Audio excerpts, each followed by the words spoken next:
Hi guys, my name is Eric and I'm going to do the chapter 14 lecture on personality disorder and deviant behavior. And I apologize you guys, my camera on my laptop died, so I wasn't able to make a video where you could see me, so I decided to do an audio lecture. And I included the outline on Canvas, so if you guys can bear with me and follow along, that would be cool. So to start for chapter 14, the concept of personality disorder is according to the DSM-IV, which is a book of mental illnesses. Personality disorder is an enduring pattern of inner experience and behavior that deviates markedly from the expectations of the individual's culture, is pervasive and inflexible.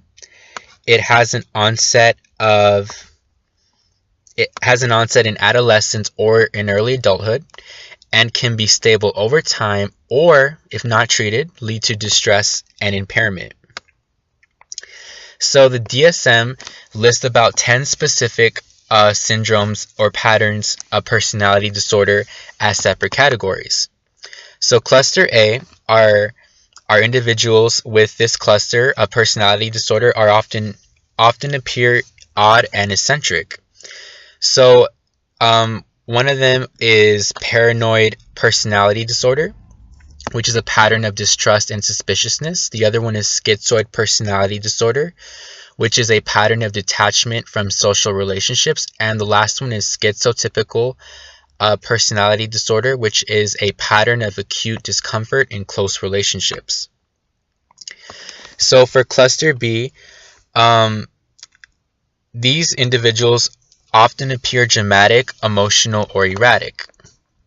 So antisocial personality disorder, which is a pattern of disregard for law, violation, the rights of others.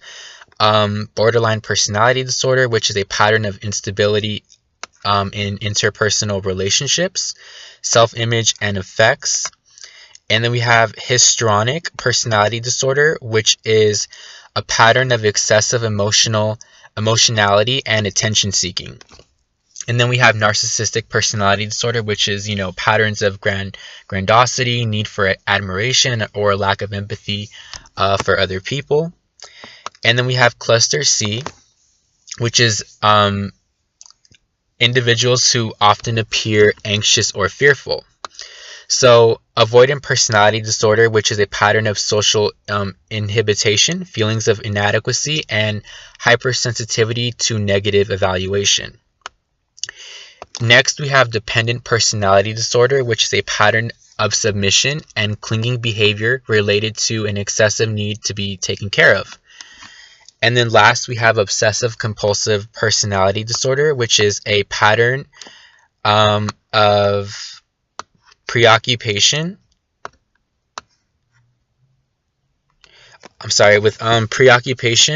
with orderliness, perfectionism, and control. So on page 114, it says how these personality disorder syndromes should not be confused with personality traits according to the DSM.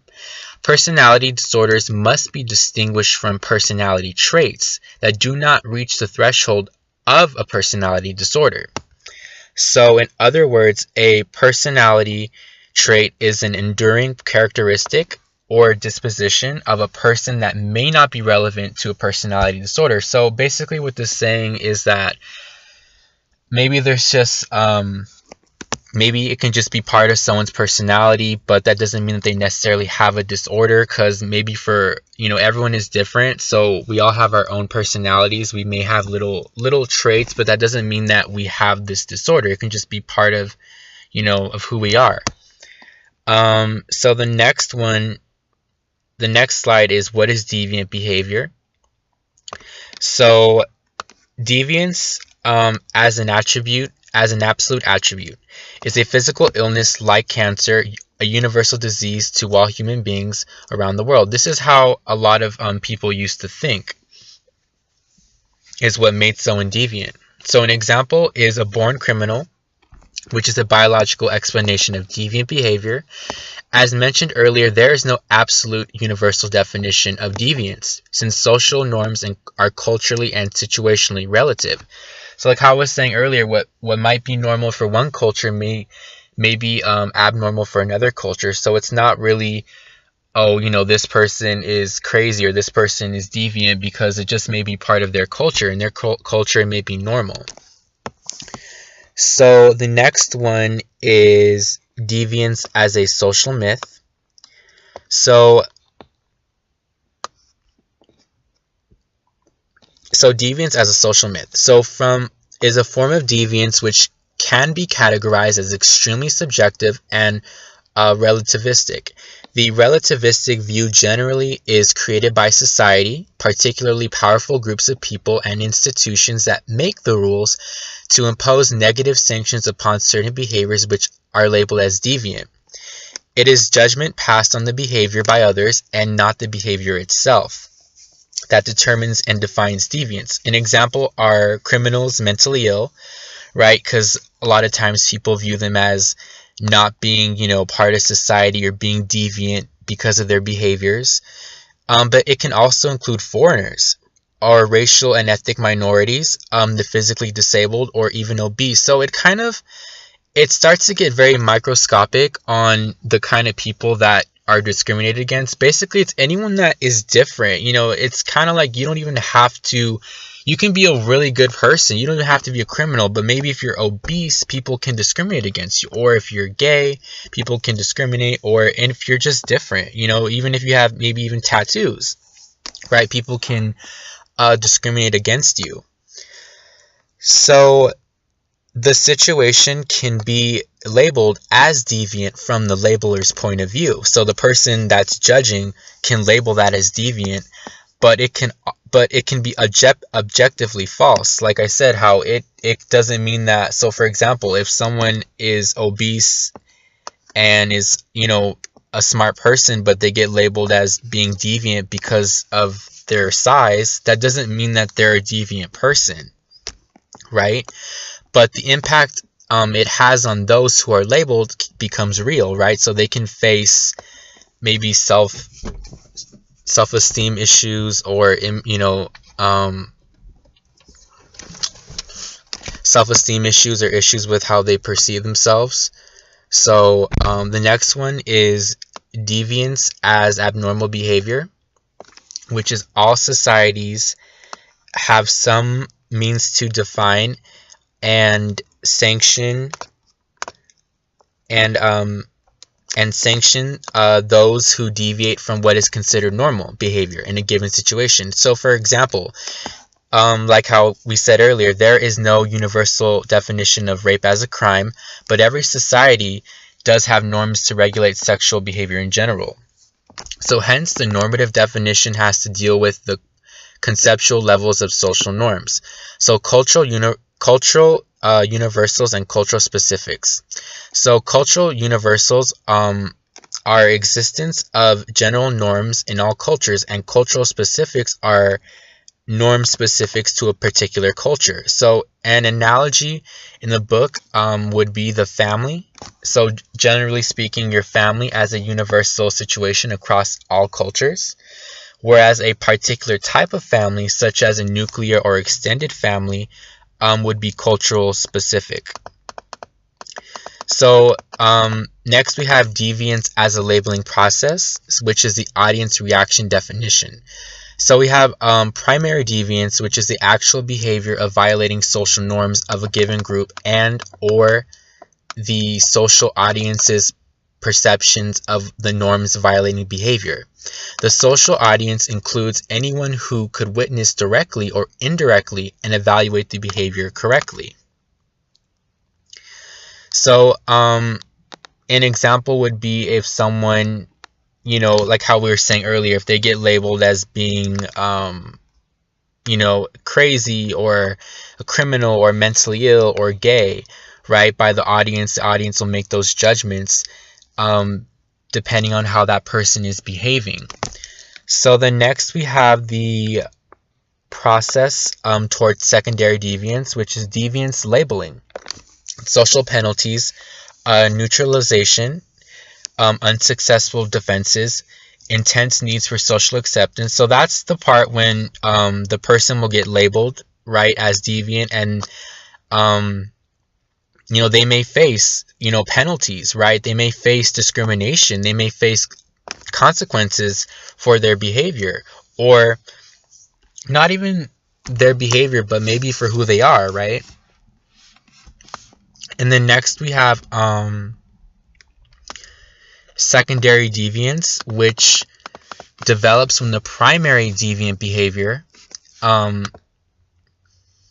when the primary deviant accepts the deviant identity and deviant role by participating in a deviant subculture. So, for example, the book says when a homosexual comes out of the closet or a drug addict joins a group of users, we have a situation that is qualitatively different. The person has incorporated deviance as a social role. So basically, this person accepts that who they are or what they like is deviant, and then they join, they find other people that are like them, and they become that role, they become that deviant character. So the progression of primary deviance to secondary deviance is largely facilitated by the labeling process, which begins with stigmatizing labeling such as lunatic, fairy, alcoholic, junkie, etc. This labeling isolates the labeled person from the rest of the population. The outsider may protest that they are normal and attempts to use defense mechanisms such as denial or rationalization.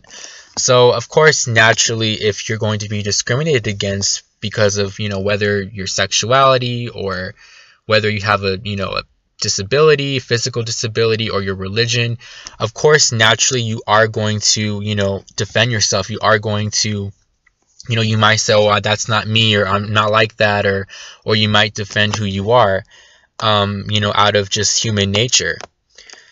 So the next one are, what are the main causes of social deviance? So an example from the book was, what was the cause of the recent mass killings in America, in American schools and workplaces?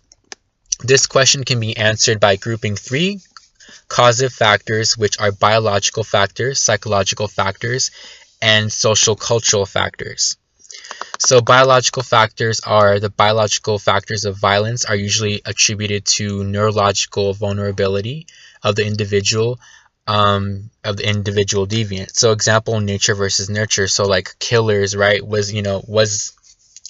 they already born to have a certain genetic predisposition, but their environment brought it out, right? And then next we have psychological factors, which are violence that derive from the dysfunctional or pathological socialization of the deviants in his or her childhood or early adolescence. So basically it's how you were raised, right? Your environment and the psychological impact it had on you. And then next we have the social cultural factors, which is violence that is deeply rooted in the rapidly changing American social structure and cultural values in the postmodern era.